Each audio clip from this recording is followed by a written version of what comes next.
Hello everyone, welcome to our YouTube channel R Square Pathshala. My name is Ravi Zaini. In the previous video, we had learnt about major domains of the earth. We had learnt about lithosphere, then atmosphere, then 5 layers of atmosphere. Then we had learnt about hydrosphere and biosphere. So in this video we will be discussing about major landforms of the earth, and this is our sixth chapter. So let's start. You must have seen some of the landform features as shown in figure 6.1. You must have seen lake, you must have seen river, you must have seen peninsula, you must have seen plain areas, you must have seen plateau, mountains, mountain ranges, hills, strait, etc. You will notice that the surface of the earth is not the same everywhere, as we can see from the picture. The earth has an infinite variety of landforms. Some parts of the lithosphere may be rugged and some flat. Like the plain areas is flat, the hilly area, mountain area is rugged. These landforms are a result of two processes. These are as a result of two processes. You will be amazed to know that the ground you are standing on is slowly moving. Within the earth, a continuous movement is taking place. The first or the internal process leads to the upliftment and sinking of the earth's surface at several places. Okay, two processes. One is internal process which leads to upliftment and sinking of the earth's surface at several places.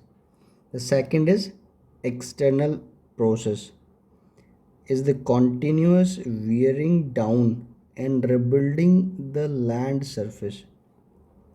The wearing away of the earth's surface is called erosion, and the surface is being lowered by the process of erosion and rebuilt by the process of deposition. So this erosion and deposition are external processes. Erosion leads to lowering of a surface, whereas deposition rebuild the surface. These two processes are carried out by running water, ice and wind. Broadly, we can group different landforms depending on elevation and slope, like mountains, plateaus and plains. Okay, so what is a hill? Hill is a land surface that rises higher than the surrounding area. Generally, a steep hill with an elevation of more than 600 meter is termed as a mountain. Okay, generally a land surface that rises higher than the surrounding area is hill. Okay, now let us discuss about mountains. A mountain is any natural elevation of the earth surface. The mountains may have a small summit and a broad base, like this.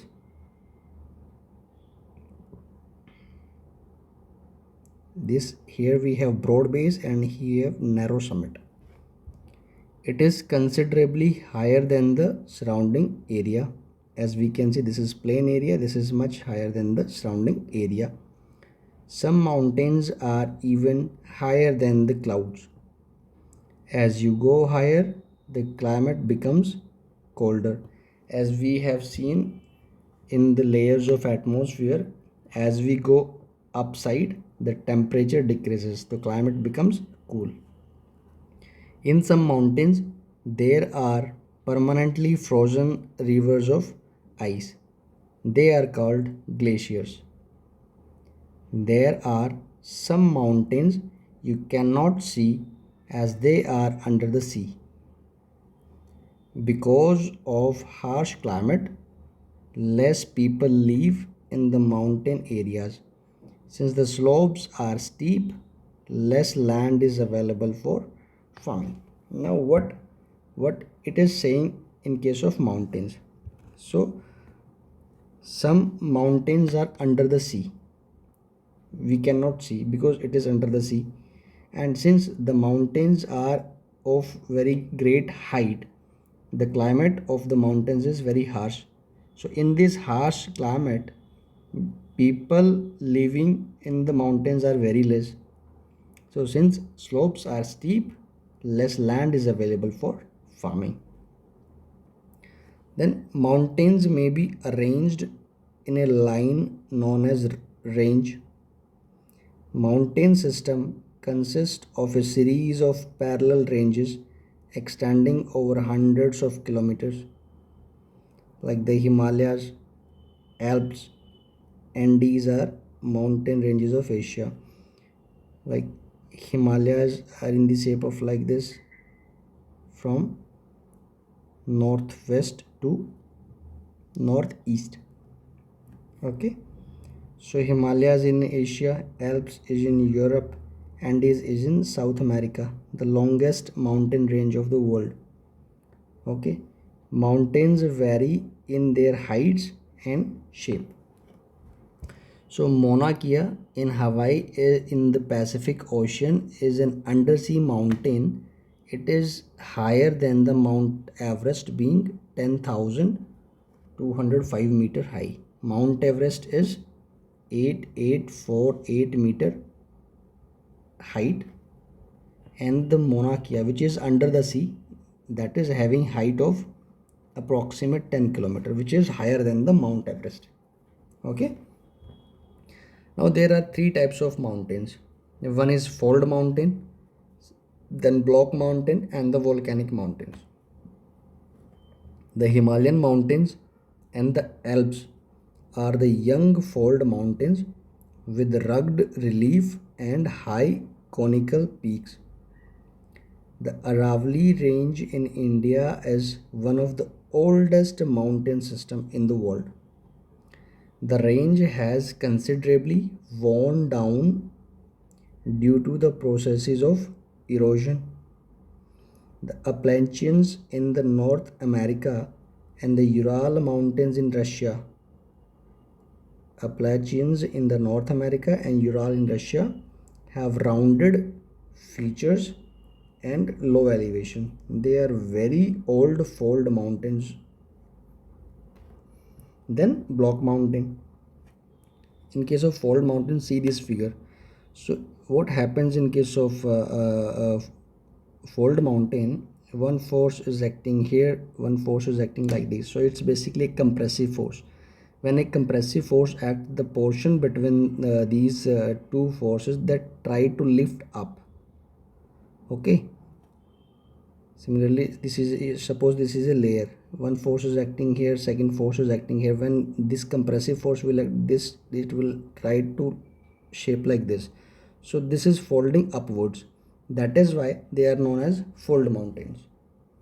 Okay, block mountains. Block mountains are created when large areas are broken and displaced vertically.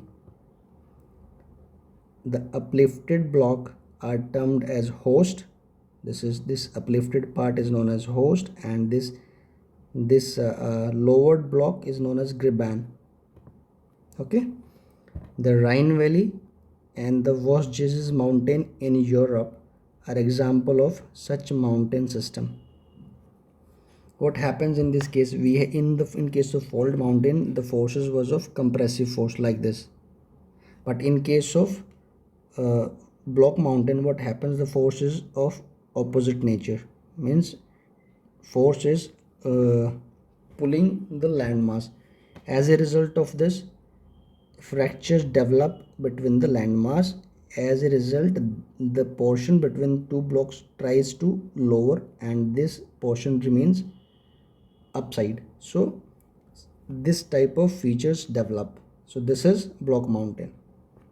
Okay.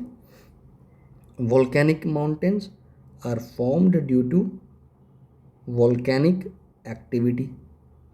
Mount Kilimanjaro in Africa and Mount Fujiyama in Japan are examples of such mountains. See, this is magma. When this magma comes out through these cones or through these dikes, so this type of feature develop, a mountain develop. So that is volcanic mountain. We'll be discussing in detail in the next class book. Here we are learning only basic things about the mountains. Okay. Now mountains are very useful. The mountains are a storehouse of water. Many rivers have their source in the glaciers in the mountains. Reservoirs are made and water is harnessed for the use of people. Water from the mountains is also used for irrigation and generation of hydroelectricity. The river valleys and terraces are ideal for cultivation of crops. Mountains have a rich variety of flora and fauna. The forests provide fuel, fodder, shelter, and other products like gum, resins, etc. Mountains provide an idyllic site for tourists. They visit the mountains for their scenic beauty. Several sports like paragliding, hand gliding, river rafting, skiing are popular in the mountains. Okay, then plateaus. A plateau is an elevated flatland. It is a flat topped tableland and standing above the surrounding area. In case of mountain, we have seen this. If this is surrounding area, mountain is like this. Now plateau is like this. This is tabletop like feature. A plateau may have one or more sides with steep slopes. The height of plateaus often varies from few hundred meters to several thousand meters. Plateaus like mountains may be young or old. The Deccan Plateau in India is one of the oldest plateaus. The East African Plateau in Kenya, Tanzania, and Uganda, and the Western Plateau of Australia are other examples. The Tibet Plateau is the highest plateau in the world with a height of 4,000 to 6,000 meter above the mean sea level. Okay, Tibetan Plateau, which is the north of India. Plateaus are very useful because they are rich in mineral deposits. As a result, many of the mining areas in the world are located in the plateau areas. African plateau is famous for gold and diamond mining. In India, huge reserves of iron, coal, and manganese are found in the Chota Nagpur plateau. In the plateau areas, there may be several waterfalls as the river falls from a great height. In India, the Hundru Falls in the Chota Nagpur plateau on the river Subarnarekha and the Jog Falls in Karnataka are examples of such waterfalls. The lava plateau are rich in black soil and that are fertile and good for cultivation of cotton.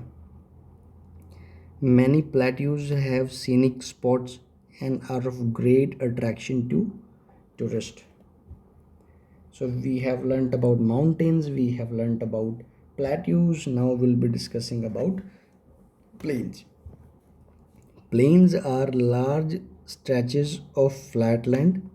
They are generally not more than 200 meters above mean sea level. Some plains are extremely level, others may be slightly rolling and undulating. Most of the plains are formed by the rivers and their tributaries. The rivers flow down the slopes of mountains and erode them. They carry forward the eroded material, then they deposit their load consisting of stones, sand, and silt along their courses and in their valleys. It is from these deposits that plains are formed. Generally, the plains are very fertile. The construction of transport network is easy. Thus, these plains are very thickly populated regions of the world. Some of the largest plains made by rivers are found in Asia and North America. For example, in Asia, the plains formed by Ganga and Brahmaputra in India and Yangtze in China. Plains are the most useful areas for human habitation. There is a great concentration of people as more flat land is available for building houses as well as for cultivation. The soil of these areas is very fertile, and that is why these areas are very thickly populated. Because of fertile soil, the land is highly productive for cultivation. In India too, the Indo-Gangetic plains are the most densely populated regions of the country because of fertile soil. The landforms and the people. Humans have been living on the different kinds of landforms in different ways. Life is difficult in mountainous areas. Plains provide much better conditions. It is easy to grow crops, build a house or a road in plain than a mountain. Okay, sometimes natural calamities such as earthquake, volcanic eruption, storms, flood cause widespread destruction. Huge loss of life and property take place in hilly areas. By creating awareness about such incidences, we may lower the risks. You may find out from your own surroundings in how many ways we use the land and water. Quite often, we use the land in a wasteful manner. For example, constructing houses on a fertile land. Similarly, we throw garbage on the land or in water, making them dirty. We should avoid using such important gifts of nature in a careless manner. The available land is not only for our use, it is our duty to leave the earth a better place for future generations as well. So, this was all in this chapter. So, let us know few facts. So, Swachh Bharat Mission, healthy mind lives in healthy body, and for a healthy body, clean environment, particularly clean water, air, and hygienic surroundings are prerequisite. Swachh Bharat Mission, a Government of India program, aims to achieve all these for people. So, in this chapter, we had basically learned about the different landforms of the earth. Mountains, we had learned about mountains, we had learned about plateaus, then we had learned about plains. In plains we have fertile soil. The plains are very thickly populated areas. Different crops can be grown in the plain areas. The life in the plain area is much easy as compared to mountain areas. Okay, so try to solve the questions given at the end of the chapter. This will help you in developing more understanding about the different features or different landforms of the earth. If you have any question, please post me in the comment section. I will try to reply as soon as possible. Thank you very much. See you in the next video.